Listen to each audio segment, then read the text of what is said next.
Welcome and good afternoon. This is Kamish Orr, and today I have a little bit of a different video.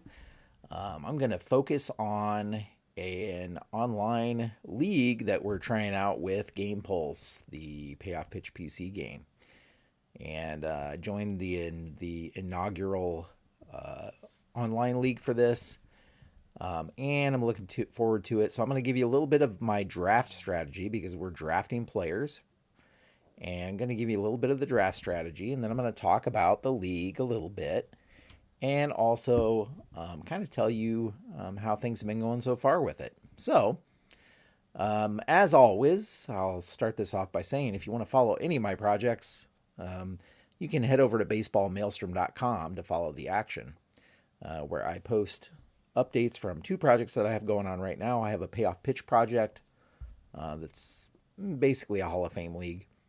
And then I have another project using season ticket baseball. It's the best of the decades tournament, currently the 1960s. So we're in the World Series for that tournament. And so if you want to follow either of those, head over there to baseballmaelstrom.com to follow that action. So let's talk about the Game Pulse Baseball League. This is something that has come out of the new Game Pulse PC game, and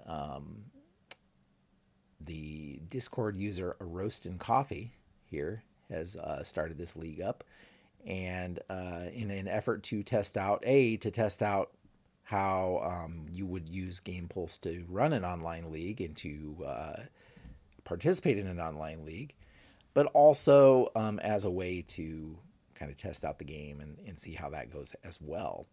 So that's where we're at. So we had 10 team owners sign up for the inaugural season, including the creator of Game Pulse, Dana. He's down here, the Warsaw Bulldogs. And I joined up because I couldn't pass out on the I couldn't pass on the opportunity. Excuse me. So here I am, the Quad Cities Channel Cats, and so that's where things stand right now. You can see the other teams here. There are two divisions with 5 teams in each division, and here are the logos.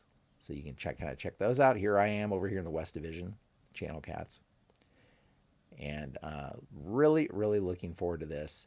We have been doing a draft here over the past few weeks. And so I'm gonna talk about that, and then I'll swing back. I guess maybe I'll start off with that. So how does this work exactly? Well, in Game Pulse, you don't necessarily have it. Game Pulse isn't natively set up to run an online league. It's not designed to run an online league. However, some of the features that it has do allow it to be done. So in this case, you can export box scores and you can import box scores. And so much like if you start mid-season in Game Pulse, the game allows you to start mid-season, and it basically imports historical box scores to get all the stats updated. It can also import historical box scores as you play. So you could start a historical game or a board game companion game and only play your team's games, or if you have a project where you're following a certain pitcher's starts, you could just do those starts. And then you can bring in the actual historical results for all of the other games and have history be going on around you as you're playing your particular games that you want to play. So because of that little feature, you can, in our league, the way it's going to work is the home team is going to play the games, and then they will export those box scores, and then those will be imported on the main league file by we'll say the commissioner of the league, and then in that way, all of the results will be updated on the main league file, which will be released periodically. And so we can kind of play through in that way. And again, the home teams playing the games, and you can use the AI managers because you can now export AI managers, I believe. Yes. And so that's how that's going to work. Now there is no export or import of lineups and rotations, unfortunately, yet. Though I believe Dana has mentioned at some point, though, that kind of feature could be put into the game. It's not currently there, and I don't necessarily think that's like a thing that's going to be out soon. But regardless of that, we do have a place to log lineups and rotations. So owners can go to the lineups and rotations sheet here and set their lineups and rotations. And then whoever you're playing against, if you're the home team, you can go out here and find the visiting team's lineup and rotation and make sure it's accurate in your version of Game Pulse. You can also make sure their AI managers are in there correctly and all of that fun stuff. So that's kind of how things are set up.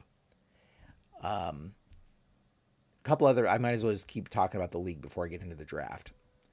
A couple of other features that we're going to have is it's going to be, I believe, a 54 game season, though because of scheduling, I don't know if that's going to change at all, but it's very difficult to get a balanced schedule with 54 games when there are 5 teams in each league. So I don't know. It'll be tough to get a schedule, but that's being worked on. But we are going to have a Cactus League. The Cactus League is just a test, I guess you might say, so that people can get used to the process of playing games, playing the home games, and uploading the box scores and all of that fun stuff, and getting the lineup set and all of that stuff before the league actually starts. So I've played one Cactus League game, and I'll show you the results of that here in a minute, too. The other thing we're going to have is we're going to have a spring training.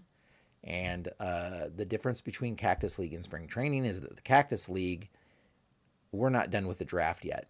So the Cactus League is when we were about a little over halfway through with the draft.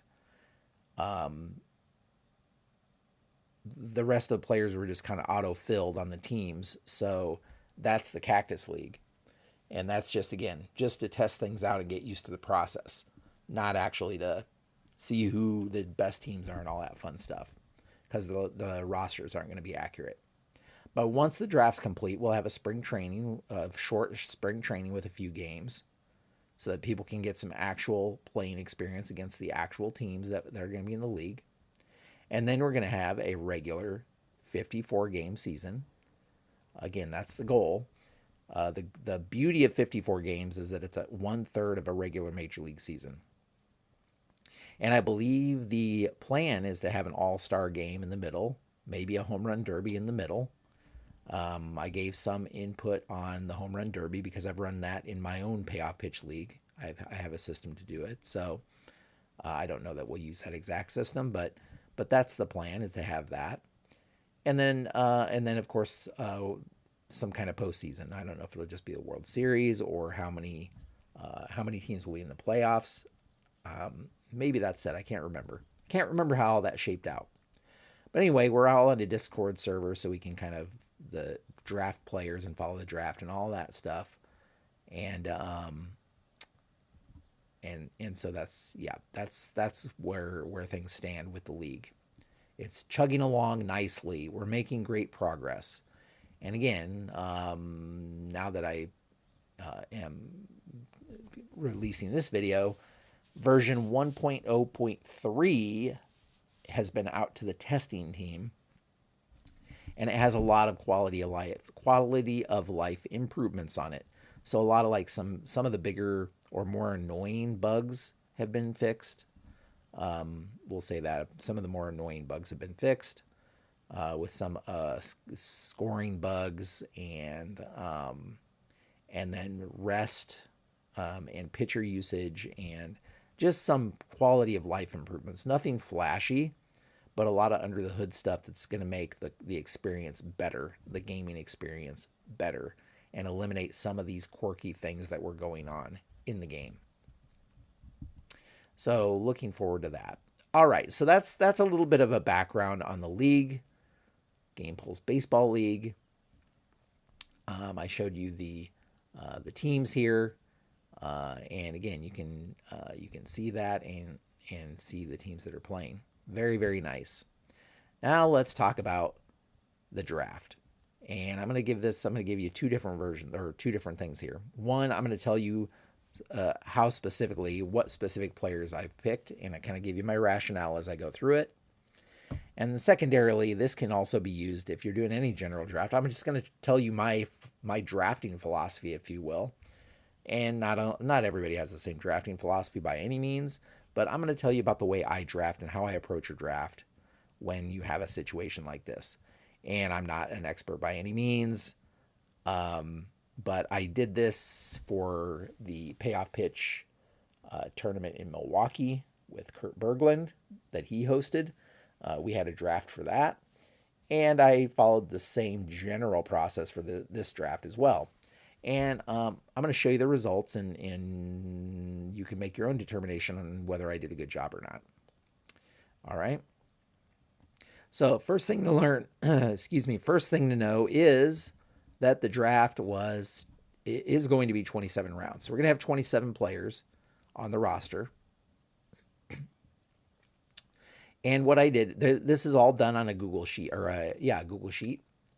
So here's the main Google Sheet. And this is where the actual picks are made and all of that fun stuff. And then here's also the batters and the pitchers list. And here are the teams. So I'm going to get to that here in a second. And then first thing I did was make a copy of this thing so I could manipulate it on my own and not have to worry about messing up the actual Google Sheet. So I made a copy of this so that I can kind of keep track of what I was doing and follow along. And here's a little preview. I made one mistake during the draft, which probably nobody realized but me until later. And I was kind of kicking myself for it because I would have drafted a little differently in the later rounds had I realized my mistake, but I didn't realize my mistake. I have realized it now, but so I'll talk about that too. So draft order. I got a pick. Where was I in the draft order? I was number 6. Remember, we have 10 teams and we're doing a serpentine draft, but I was picking kind of in the middle, which is fine. It's actually not a bad place to be. Not a bad place to be because that way I'm kind of average in terms of where I'm picking. And you can see the very first pick in the overall draft was Alex Rodriguez.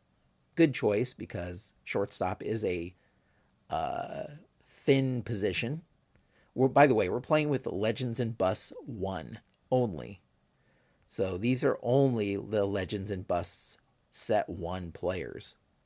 Not Legends and Busts 1 and 2. No Negro League guys. Just Legends and Busts 1. And that was to limit the cards used and just kind of simplify things. So number 1 overall, Alex Rodriguez. Again, tough position to fill, very thin position historically, and so not a bad choice at all. Number 2 was a pitcher, Randy Johnson. And you can see so on and so forth. So what was I ended up picking at number 6, Babe Ruth. Can you believe Babe Ruth fell to number 6? I couldn't. But I can't necessarily fault anybody else's picks.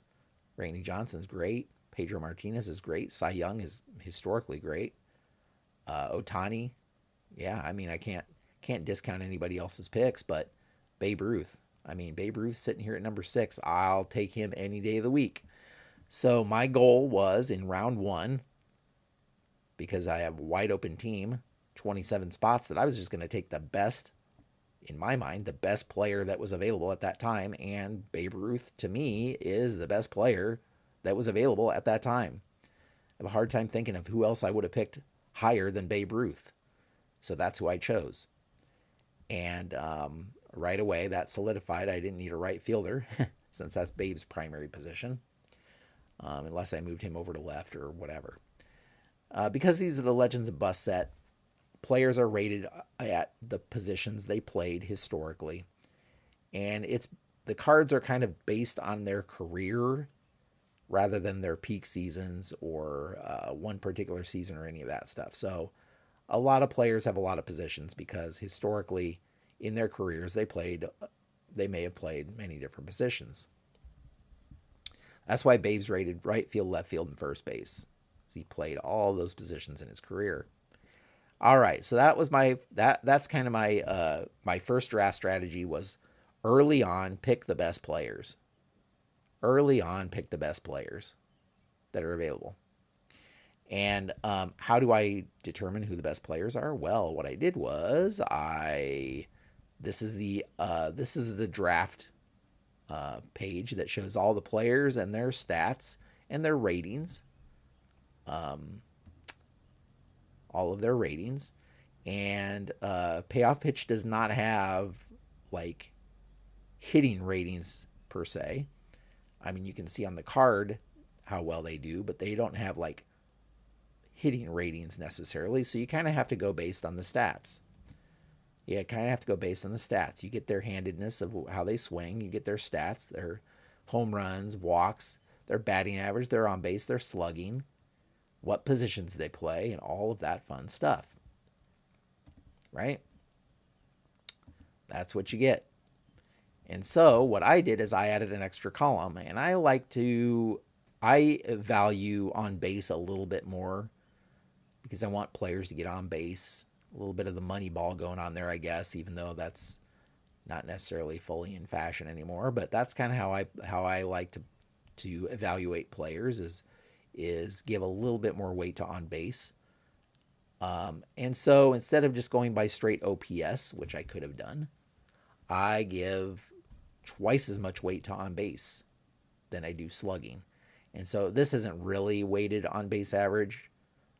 This is my simplified version of it. But basically, I put in a formula here that's 2 times on base plus 1 slugging divided by 3. And that gives me a value, I guess, if you want to say it, that rates a player's on base twice as much value as the slugging. And then I just basically sorted by that. And so I am updating this as players are picked. I'm deleting them off of this page. And I'm basically just sorting by this score. And I'm not always picking the top player anymore because I have needs, certain position needs. But originally, that's what I was doing, as I was just picking basically the top player with that weighted, well, it's not really weighted on base average, but it's what I'm calling weighted on base average. I'm just picking the top player in that category. On the pitcher side, again, we have all of these scores, if you will. And what I did for this is, once again, we have, and again, this isn't a true whip because we have the hits per 9 innings and we have the walks per 9 innings, but so that's basically how I determine this whip here. Is I just added the walks and hits per 9 innings and sorted based on that. And again, I didn't necessarily pick the top guy in walks and hits per innings pitch because there are other considerations. Like, for example, because it's a Legends of Bust set, you have some busts in here that didn't have much playing time historically, or you have guys that were injured a lot or whatever the case may be. So they're not rated to give you a full season's worth of play. Like Brad Kilby. Brad Kilby has only 1 game started, 16 games, 1 game started. And so that's not like a full-time player. Likewise, Juan Pena. Juan Pena has only 13 innings pitched on his card.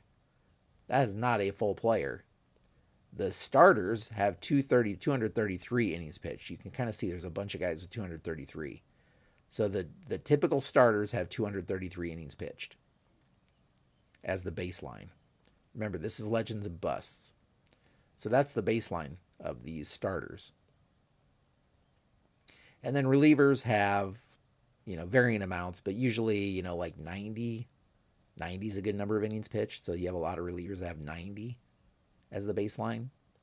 But you have some guys that have less than that. So Montgomery only has 78, and so on.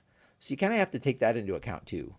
Now, the batters, you have the same situation because you have to take into account the at-bats, and not all of these guys had a lot of at-bats. So you kind of have to take that into consideration as well. But that's kind of the way I sorted players. So Babe Ruth was my number 1 pick.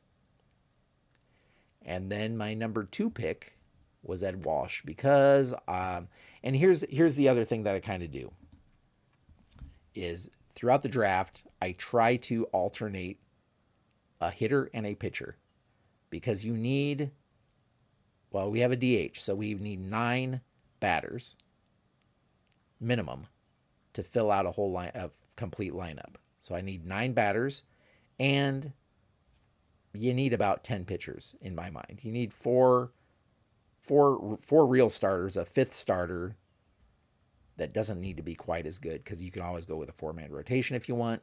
And then you need a closer and maybe 4 other relievers. So roughly 10, probably more, but baseline 10 pitchers and 9 position players. So since that's about balanced, I try to go back and forth. I try to alternate unless there's an obvious other pick. And so the second pick was Ed Walsh. I have him in my other Payoff Pitch League. He's playing. He's just an amazing. He's been doing amazing in my other Payoff Pitch League, so I kind of know he's a known entity here. And so I saw him on the list, and I picked him up for my second pick. Now, if we were drafting in real life, I don't know if he'd be my second pick, but based on his stats here, that's who I decided to choose for my second pick. And then again, I'm going back and forth, as you can see. So my third choice was Mike Trout. I wanted, he was one of the higher rated guys. He plays a key position, center fielder. And so I picked Mike Trout. And then my fourth pick, again, went back to pitching, Christy Mathewson. Another old-timer, but a guy with, again, a great track record. Now, after that, what I noticed is there were a lot of picks of catchers going. So some of the very top catchers were going. So here's where I wanted a position player, but rather than picking some of the top guys, I wanted to make sure that I got a strong catcher because catchers were starting to go, and catching is another position that's kind of weak.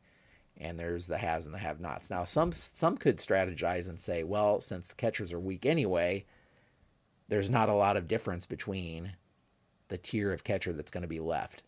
So you might as well just not even pick a catcher yet and just settle for whatever junk you get at the end because there's not a lot of difference with the tiers of catchers. If you're not going to get one of the top catchers, then the drop-off is kind of steep. But Yogi Berra was still available. I'm a Yankees fan. He's a longtime Yankees guy, of course. So, and he can play a bunch of positions. And so I picked Yogi Berra. And now my next pick, again, I didn't alternate and go to a pitcher because I had 2 pitchers already. And based on positions that were being picked, I also wanted a shortstop. And shortstop is another weak position. But Arky Vaughan is a guy who has some great, he's not a modern player by any means, but he has some great stats. He gets on base. He's a good slappish hitter, I guess. And so he was the best shortstop in my mind that was available still. That had high on base. Slugging not necessarily as high, but high on base for sure. And then at this point, I'm like, okay, I better secure my closer because that's the other key. To me, the couple of key positions you need. You need a strong ace starting pitcher. You need a strong closer. And of course, you need some pop in the lineup. That's why Babe Ruth was a great choice for number 1. But the best and other closers were being chosen, so I didn't want the pool to get away from me. I wanted somebody strong closing my game. So Brian Harvey was the best one left at that point in the 7th round. So that's who I chose. Following that, I wanted to round out my number 3 starter. Again, because a lot of position players, there was a lot of depth in the outfield positions and first base and third base and that kind of thing. I didn't feel like I'd lose much by going to another pitcher right away. And so I went to the next top pitcher on my list, which was Doc White. A lot of these guys are old timers because they didn't give up a lot of hits. They didn't strike out very many, but they didn't give up a lot of hits back then either. So a lot of these old timers didn't give up a lot of hits. They may have walked some, but that's okay. By my metric, these were the top guys. And then after that, Tony Lazzeri, because I needed second base, started seeing where my holes were in the lineup and started to pick those guys to fill those holes. And second base was another key position that I needed. And again, another guy another Yankees guy that I thought would be a great addition to the team there at second base, and he was pretty high on my batters list anyway. And then after him, I started filling holes. I already had 3 starters and a closer, so I wasn't as worried about getting out the next couple starting pitchers because, again, a lot of the top tier guys, or many of the top tier guys, were gone already. So there was enough depth left in the starting pitcher that I wasn't too worried about going with another position player. And Todd Helton was still left. I needed a first baseman, and he has a monster career, so I chose Todd Helton next. And then following that, since I had picked a couple position players in a row, I wanted to solidify my starting rotation, my top 4 starters, and not have to worry about it for them from then on. So Greg Maddux is still there, and I chose him for my number 4 of the starting pitchers. Following that, I had third base open, and Edgar Martinez was available, another high on base guy. And so Edgar gets chosen there. And then, I guess I don't need to go through every position here because this is starting to get loosened out. But I'm going to tell you about the error that I made here in a second. So yeah, I'm starting to fill some relief pitching. Put in a good on-base left fielder in there, added another relief pitcher to start rounding off my relievers to fill those out. And here was my mistake. I had chosen Todd Helton back here, but for whatever reason, I chose him. I added him to the draft on the real page, but I didn't add him to my list here. And so at this point in the order, I thought I still needed a first baseman. Right? Here I am thinking I still need a first baseman. And so here's Lance Berkman down here. And I'm like, well, Lance Berkman is a switch hitter. He plays first base. He plays other positions as well. And so I'll choose Lance Berkman. Right? Keeping in mind that at this point I'm starting to think, man, I need a backup catcher. That's another important position. And I'm starting to look at my position players and seeing what backups I would need to round out the backups that I need at positions. But I chose Lance Berkman here, not realizing that I already had a first baseman. Didn't even think about it. So I chose him, and then Alvarez was still on the list and had a huge amount of home run power, and I needed more power in the lineup, so I chose him. Here was chose a backup catcher, Joe Mauer, Roberto Alomar, backup infielder, middle infielder. They could play both positions. And then finally, I circled back and picked a 5th starter, Ron Guidry, and another reliever, Rod Beck. And that's kind of where I'm at right now with the team, knowing that I have more to go. Now, even though I chose Berkman, I actually didn't realize I made the mistake until I went into the Cactus League file to start to set my starting lineups for the real season. And I'm like, what in the world? And then I realized Todd Helton's on my team. I'm like, oh boy. So I had 2 guys, which is fine. Because as I said, Berkman is a good backup anyway. It's because he's a switch hitter. He plays first base. He plays the other outfield position. So I'm not disappointed in it. I just would have probably selected a little differently had I realized that I'd already selected a first baseman. All right, so here I am now. What does the rest of my strategy look like? Well, here's a little preview. I have a pick coming up at number 22, and that is going to be the last spot that I have here, the last relief spot I have here. And because this is going to go out probably after I make that pick, it's most likely going to be Fergie Jenkins. My choices are actually Fergie Jenkins or Don Sutton. Either of them can be relievers if need be, because they were both rated in starting and relief. They're about even up in terms of their my calculated whip here. Fergie has a little bit, gives up a little bit more hits, but a little bit fewer walks. Home runs negligible almost if he strikes out a few more. They both have good double play inducement rate, or I guess not. They both have bad double play inducement ratings. I don't know. Maybe I need to choose Robin Roberts because even though he's a slightly higher in hits, it's a little bit lower in walks. He's lower in strikeouts. Same in home runs as Fergie, but his double play rating's better. And those extra double plays could matter down the road. And he doesn't have a wild pitch rating either. So it's very possible I'm going to choose Robin Roberts. One of those three. And that's going to start rounding out. That's going to round out the main part of my team. And then it's going to be, after that, I have 5 more spots. So it's going to be, probably another reliever starter just to have some bullpen depth.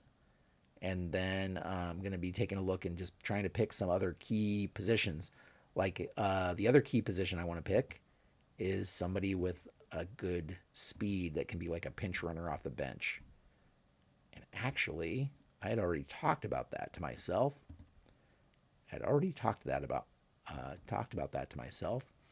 And there was a good pick down here. And I don't think anybody else is going to pick him. So let's take a look. Let's take a look at the run ratings. And let's see if you see what I see. There are a couple guys with 8s. You're looking at this as I am, but you're going to get a little behind the scenes. So here's one. Johnny Damon has an 8 run rating. Okay. And here's another. There's another 8 run rating. Harry Hooper. So I'm looking for guys with high run ratings so that they can be pinch hitters off the bench or pinch runners off the bench, right? And so there's a couple of them. I think there's a 9 in here somewhere. There, I think I just saw it. It's a lot of 8s, which is good. A lot of 8s. So I don't know. There's a lot to choose from there.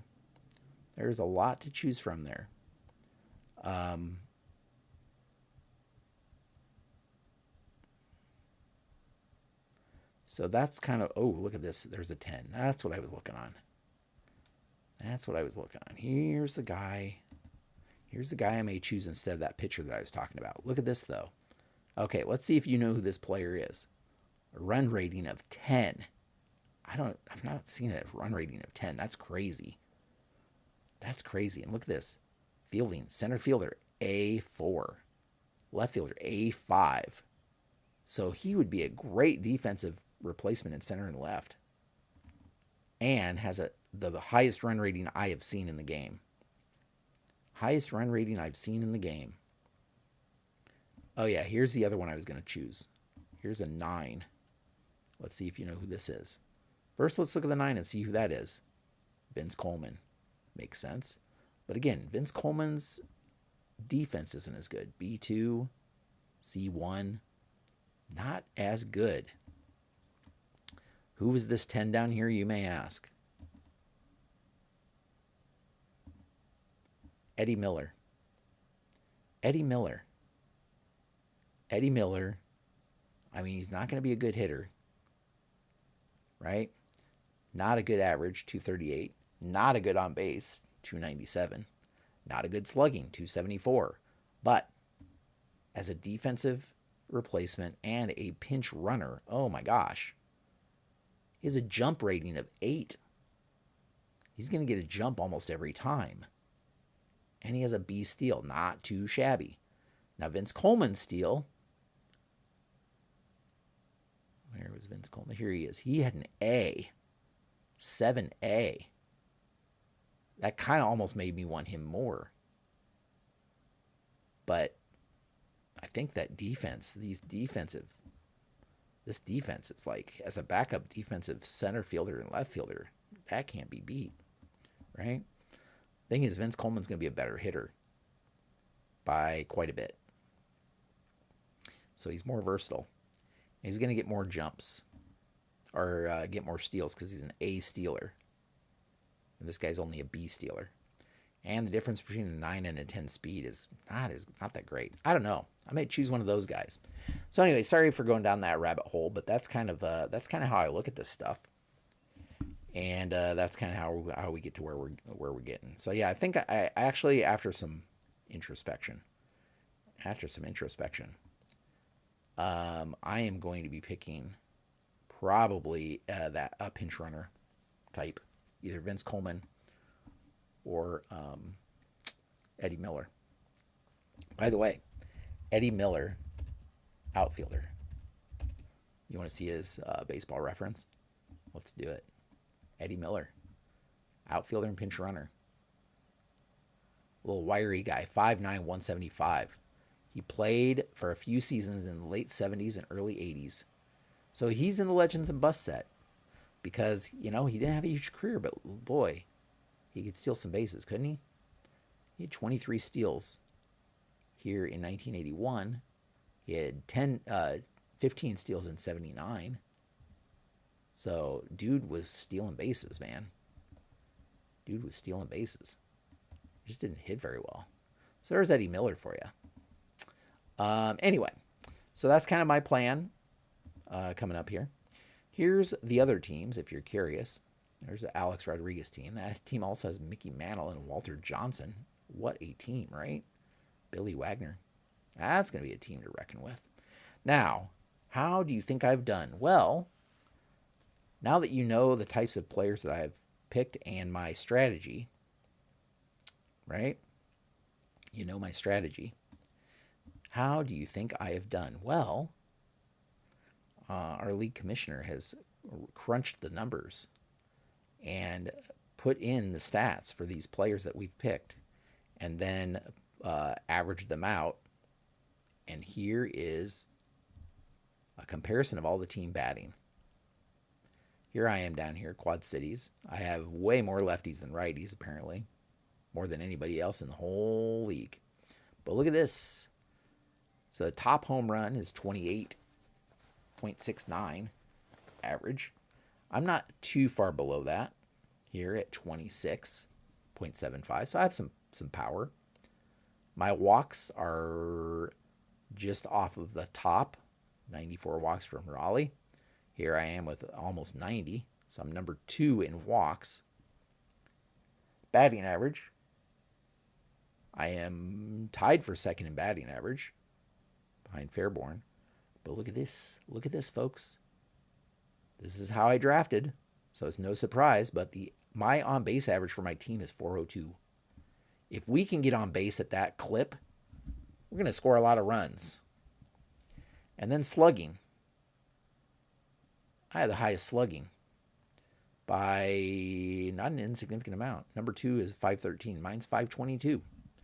So, considering I'm drafting based on base and slugging, it's not too surprising that I would be leading in those categories. Now, what I did not leading in is, look at that, range, A or B range. I am the lowest, or tied for lowest, right? Error rating, not too bad, but not too great. Double play rating for hitters. I actually don't hit into too many double plays. Speed, This is why I need the pinch runner, man. Because the speed isn't up to par here. I don't have a high jump. I don't have a high speed. I don't have a high steal. Look at all of these A or B stealers. I'm the lowest because I wasn't really drafting for that. My game is not going to be station to station. My game is going to be slugging and getting on base and slugging them in. So yeah, that's the batting. What about pitching? How did I do in pitching? Well, I have more righties than lefties. That's pretty much typical. Lowest hits. I have somewhat low hits. I don't give up a ton of home runs. Some of these teams give up a ton of home runs. Not many for me. Lowest in walks. I'm not going to walk many people. And that's good because I don't want to walk many people. I want to keep them off the base paths. Strikeouts, I'm not very high in strikeouts because I got a lot of these old-time guys that don't strike out very many, which is fine with me. That's wins and losses are kind of negligible. ERA, I'm one of the better ERAs. Hits. Remember, I did hits and walks. So walks are really low for me. Hits, not as low, but still pretty decent. Low in home runs. Walks per 9 innings. Pretty low. Strikeouts. Fatigue. My fatigue's higher because I have the old-time guys, I think. And then DP rating 733. That's kind of average. So there's the breakdown. So I'm leading some categories that I want to be leading in. And so I think it's been a successful draft. So, having said that, how did I do in the one game that I played in the Cactus League? Keep in mind, the Cactus League is not our full teams. It's like through, I can't remember, 13th or 14th round? Maybe 14th. I think it was after the 14th round. So it's these are the players that I had on my team, plus a bunch of random players. Oh, no, I think I had Alvarez on there. Maybe it was these players. Maybe I didn't have all. No, I don't think I had Alvarez. Regardless, let's take a look and see how I did. I'm going to open up Game Pulse. I don't have the 103 yet installed. I'm going to install that today, though. I haven't had a chance to really do much testing lately, sadly. All right, so here's the Cactus League, and here's my one game I played. Hey, I won. Can you believe it? 10-7. 10-7. Look at this. I was out hit almost double. I gave up almost double the amount of hits. Almost double. How did this happen? Well, let's view the box score. Check it out. So Overland Park scored a run. This is, by the way, off of Christy Mathewson. Mathewson gives up a run in the second.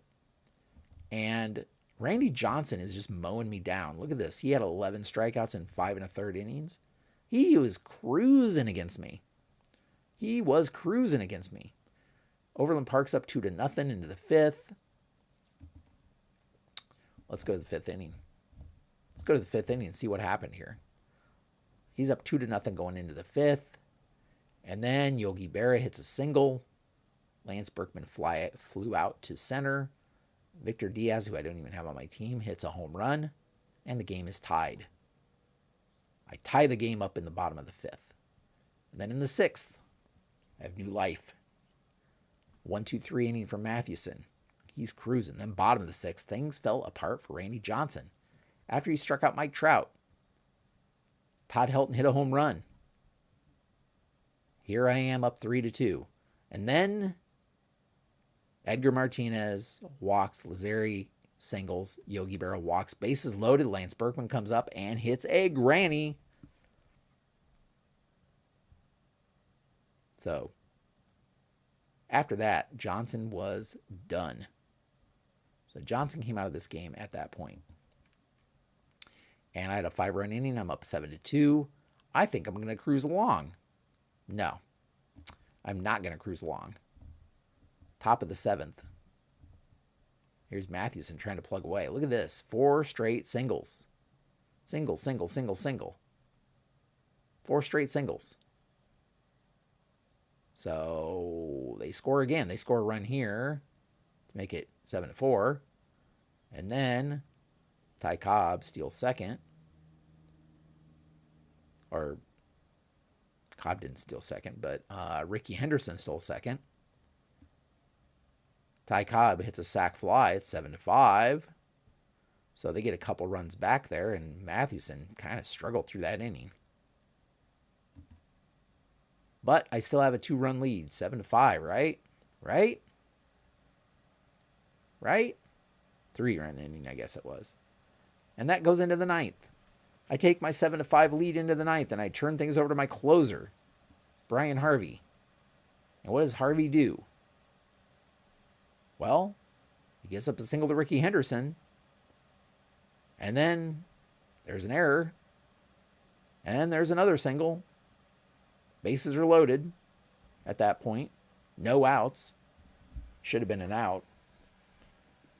Frank Robinson flies out to right. Of course, Ricky Henderson scores on that one. 1-run lead. 1 out. 1-run lead. Then Rod Carew hits a single. Tie ball game. Fortunately for me, Robin Yount hits into a double play to end the inning. But the game is tied. Heading to the bottom of the ninth. Francisco Cordero on the mound. After Raleigh Fingers, by the way, held me through a couple innings. Lance Berkman draws a leadoff walk. Victor Diaz. I'm like, can he do it again? No, he strikes out. Arky Vaughn gets a walk. Runners on first, second. 1 out. Babe Ruth steps up and he mashes a home run. A walk-off homer from the Babe. So I win this one 10-7 despite only having 8 hits. But I walked 5 times. I hit 4 homers. I didn't allow a home run. And so I can't be too disappointed with this result. Again, this isn't my real team yet, but I thought you'd find it interesting to see how I did. All right, folks. That's my little update. This is still going. We have just a few more rounds to go. Ooh, look at that. Look at that. Hoyt Wilhelm was just taken. So it's me. I'm on the clock. All right. I'll keep you in suspense to decide how this panned out. But in addition to other videos I do, I'll probably do update videos on the league and how things are going. So be watching for that. Consider subscribing if you want to follow along. I'll do little updates on the league as things go. But we will leave things here for now, folks. And hopefully, again, head over to baseballmaelstrom.com if you want to follow the action. I haven't decided yet whether I will add in this online league into my website somehow. I probably will. Why not? I don't know if I can do a little write-up on every game I play in it, though, because it's going to be on top of the other projects I have going on. I don't know. Haven't decided yet. But if you'd like to see something like that, to follow along with the league, let me know in the comments down below. And check out Game Pulse. There's still some quirks here and there, but overall, a great, great, great program. Very fun for different play styles. And it's just going to get better, folks. So we'll leave it here for now. Thank you so much for watching, and until next time, have a great evening.